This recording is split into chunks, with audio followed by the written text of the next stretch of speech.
Mon électroscope, c'est ça. Un fil électrique gainé et rigide, coincé au centre d'une rondelle de hockey, qui elle est collée sur le couvert du contenant de verre.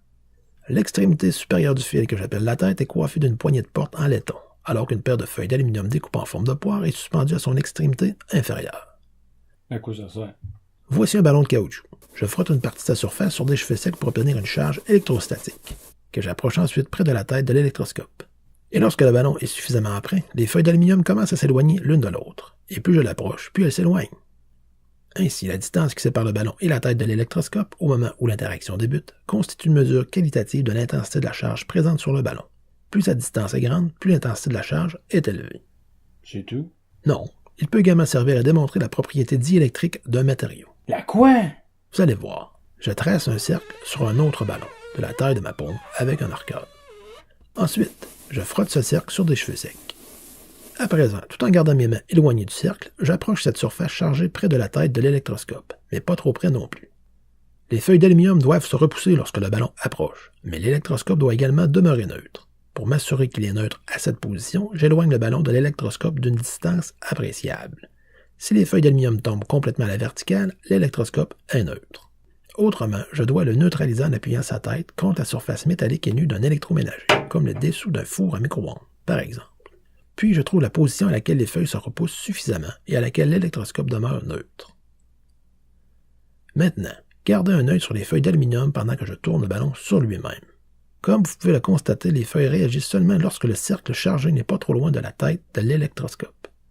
Parce que le caoutchouc est un bon isolant électrique, les électrons ne circulent pas librement sur sa surface. Convaincant, non? L'électroscope s'avère aussi très utile pour expliquer la charge d'un corps par induction. La charge par induction? Oui, un moyen d'obtenir deux charges électrostatiques de même intensité mais de polarité contraire. Pour ce faire, je mets les têtes de deux électroscopes semblables en contact l'une avec l'autre. Ensuite, j'approche la surface chargée d'un ballon près de l'une des têtes, mais pas trop près pour éviter de charger les électroscopes. Tout en conservant la position du ballon, je pousse gentiment le second électroscope plus loin, puis j'éloigne le ballon. J'ai maintenant deux électroscopes chargés par induction. Intéressant, non? Plus intéressant encore, observez bien les feuilles du premier électroscope pendant que je déplace lentement la surface chargée du ballon vers sa tête. Impressionnant, n'est-ce pas? Les feuilles se rapprochent d'abord l'une de l'autre et se repoussent ensuite, alors que le sens du déplacement du ballon demeure le même. Puis elles font le parcours inverse lorsque j'éloigne le ballon. Comment expliquer ce mouvement des feuilles? En fait, il faut garder en tête qu'une surface chargée négativement, donc qui possède un excès d'électrons, repousse les électrons d'une autre surface, et qu'une surface chargée positivement, c'est-à-dire sur laquelle les électrons sont en quantité insuffisante, attire les électrons d'une autre surface vers elle. Puis il faut voir que toutes les pièces métalliques des deux électroscopes, qui sont en contact l'un avec l'autre, forment une seule surface conductrice, et que contrairement à celle d'un diélectrique, les électrons peuvent s'y déplacer librement.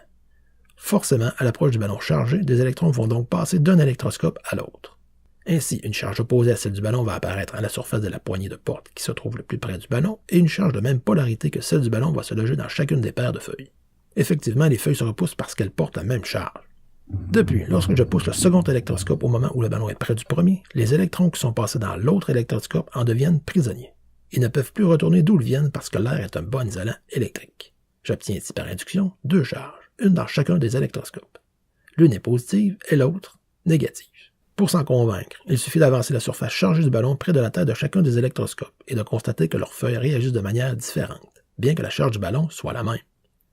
Celle qui se repose davantage à l'approche du ballon porte la même charge que ce dernier, parce que l'excès ou le manque d'électrons à la surface des feuilles augmente continuellement pendant le déplacement du ballon. Et à la surface des autres feuilles, dépendamment de la polarité de la charge du ballon, l'excès devient un manque d'électrons, ou le manque devient un excès d'électrons, parce que la polarité de l'électroscope est contraire à celle du ballon.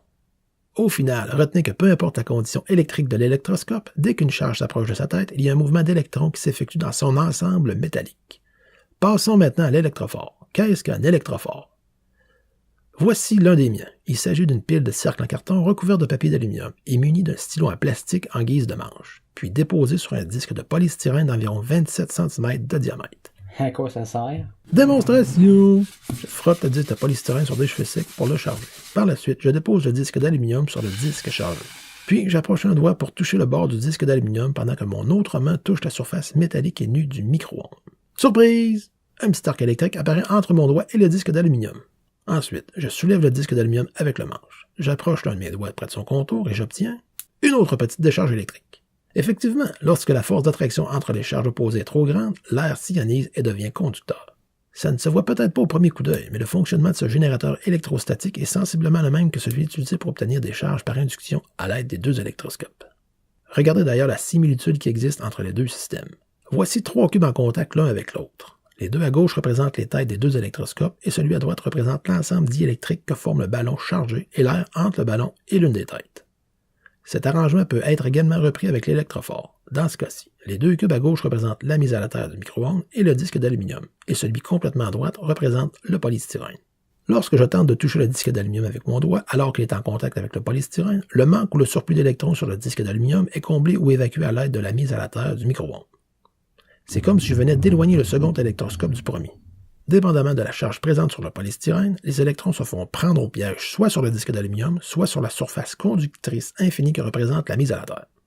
Et lorsque je soulève le disque d'aluminium, je me retrouve avec une charge électrique transportable que je peux communiquer à un autre corps, en l'occurrence le mien. Plus encore, si la pièce de polystyrène conserve bien sa charge, il ne sera pas nécessaire de la frotter à nouveau pour obtenir d'autres décharges électriques. Bref, l'électrophore est un générateur électrostatique rudimentaire qui me sera fort utile pour vous démontrer dans une prochaine vidéo ce qu'est un condensateur. Et en guise de conclusion,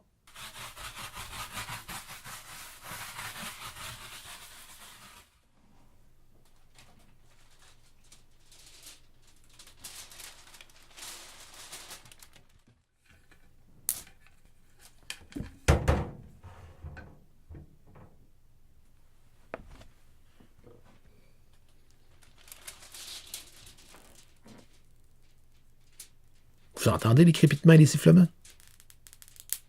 Effectivement, celui-ci, il vaut mieux ne pas le toucher avec les doigts.